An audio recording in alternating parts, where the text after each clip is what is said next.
This round is Heritage Round on the NRL, and I'm joined by an NRLW player who's well and truly forged the way in the footpaths for the Jillaroos, but also recently represented Tonga. Tiana Penitani, congratulations and welcome. Thanks for having me, Gus. Thanks for the nice intro as well. Well, it's the perfect person to chat to about this. You've already represented Jillaroo, but you have an amazing background as well too. Can you tell me a little bit about it?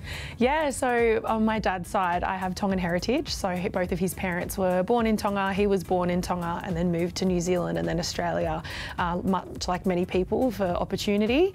And yeah, for me, I obviously started my rugby league career representing the Jillaroos, and that's something that I'll always hold very close to my heart, representing that side of me. But yeah, in the later stages of my career, I have always had a hunger to be able to represent my dad and his side. And yeah, I was very fortunate to be able to do that alongside my sister last year.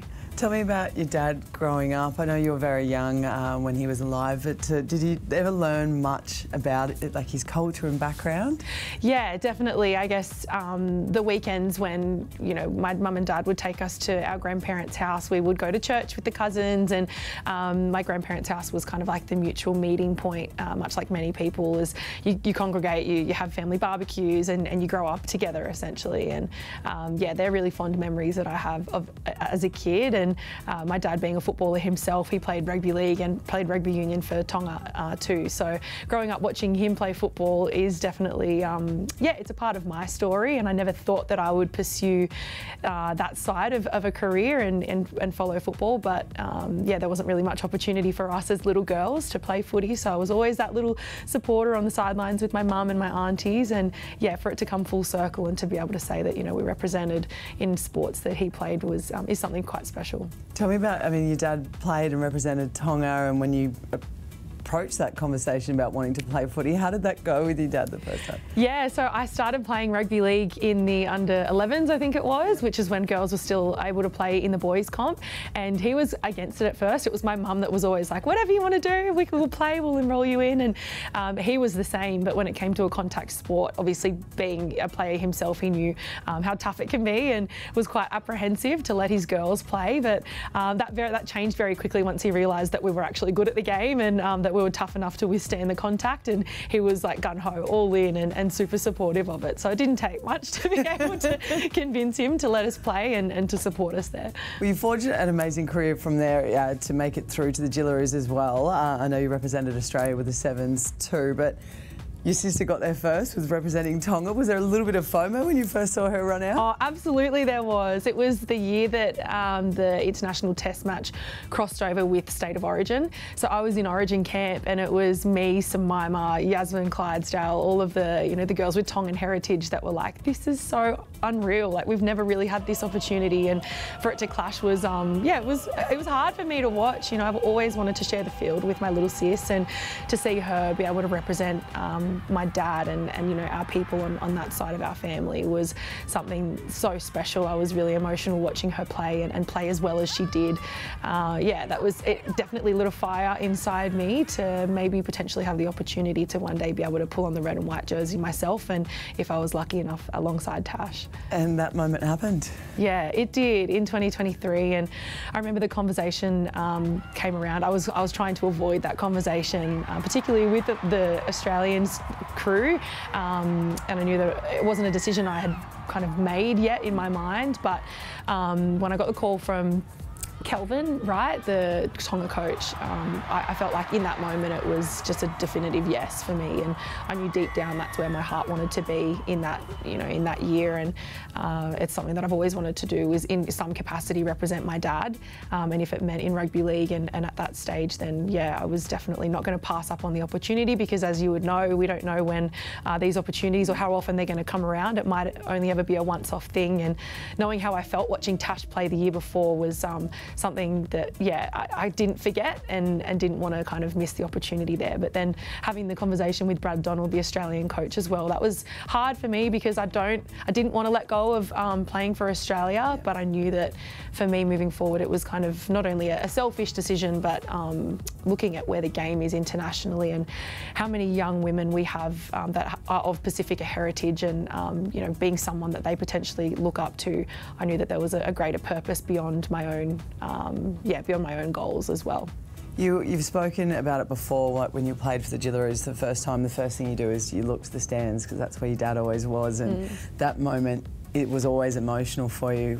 How much more emotional for you was it when you lined up with Tonga? It was surreal, honestly. It was a week of prep that I had never experienced before. I've always been in very high performance environments with sevens and then coming into rugby league, and it's very performance focused. And for Tonga, it was almost like football takes the back seat. We'll get there, we know how to play footy, but for us it was connecting with our culture and connecting with, you know, faith and the people around you, and finding out information about your heritage and where you're from. And I learnt a very simple phrase on how to introduce myself and tell people where I'm from, and I'd never really had that opportunity before. And for people that might have lost connection with their culture, similar to the All-Stars camps, you speak to those players that have experienced that, always say that it's really special when you can really connect the dots there. And it's the same in Tonga camp for us. And to go into the camp as at that one point in time, and to come out a completely different person, having felt like you've connected, was something that, it's invaluable to me and I'll never forget. And once we actually got out there and got to play, to be able to sing the hymn, holding in the emotion, I felt like I was so in the zone, and like there was so much more of a greater presence there. And we were fortunate enough to have our Tonga A men's team stand behind us, and that unity and that feeling of connection was so special. And to be able to lead out those girls and pull on the red and white jersey and see the stands light up with Tongan jerseys, Tongan flags everywhere, I couldn't have imagined it to be more special.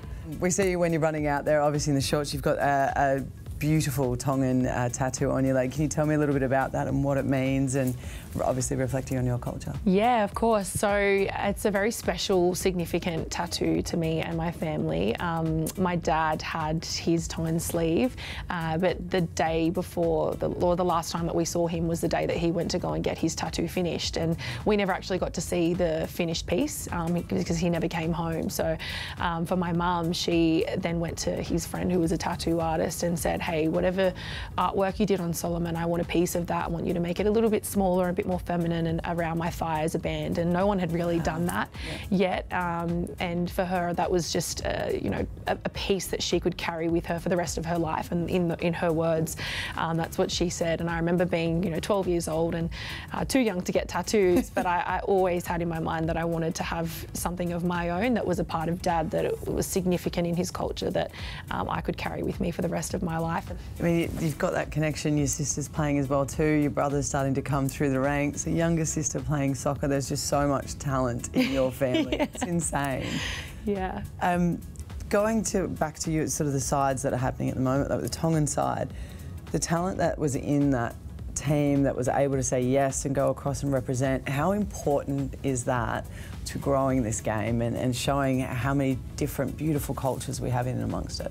It's so significant, and if you look at our game on a national scope, the NRLW is growing in leaps and bounds, which is phenomenal to see. You think back 10 years ago, there was no such thing as an NRLW, and as I said, coming through playing as a junior, I never really had anyone to look up to or to aspire to be like. I loved watching the men play, and I just accepted that I was a fan in the stands. And fast forward to now, to be able to be part of that growth is incredible, but I think there's so much more growth to be had in our international space. And to see what the Pacific Champs did last year to showcase not only the most incredible cultures that we have that all come together and we get to share in this diverse game, but to see the likes of myself and Niall Williams go back and represent Samoa, and she's been at the head of her game in rugby for many years, playing at the top level, and to see her then choose to go back and play for Samoa shows how much cultural significance is to our players. And you look at the stats, nearly half of the men's NRL and the women's NRLW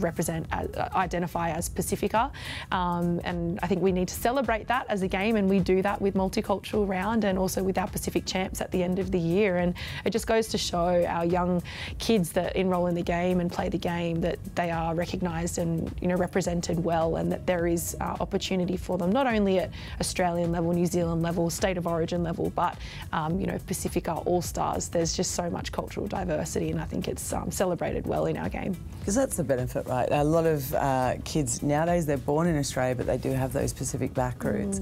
To be able to see that, yes, you absolutely can represent Australia, but you also have opportunity to represent the other half of you. Yeah, and there's no shame around that, and I think that's something that I struggled with in making my decision. Was I'm a very, very proud Australian. I was born in Australia, I was raised in an Australian family, but there's a half of me that is Tongan and that is very proud to be Tongan as well. And no, you might not be able to blend the jerseys and you have to choose one at some point sometimes, but there's absolutely nothing wrong with that, and you're allowed to be proud of who you are if that's a mix and blend of different cultures and countries. So yeah, I think it's a really important message to share, because we have so many, like I said, diverse backgrounds and players that have mixed heritage that they should be able to be proud of. In the past, if you asked a young girl coming through the ranks who their favourite player was, we used to, you hear the Freddie Fittlers or the Alfie Langers, and now when you ask a young girl who their favourite player is, they're using your names, they're using your Shannon Martos, they're using your Kennedy Charringtons. Yeah. For you,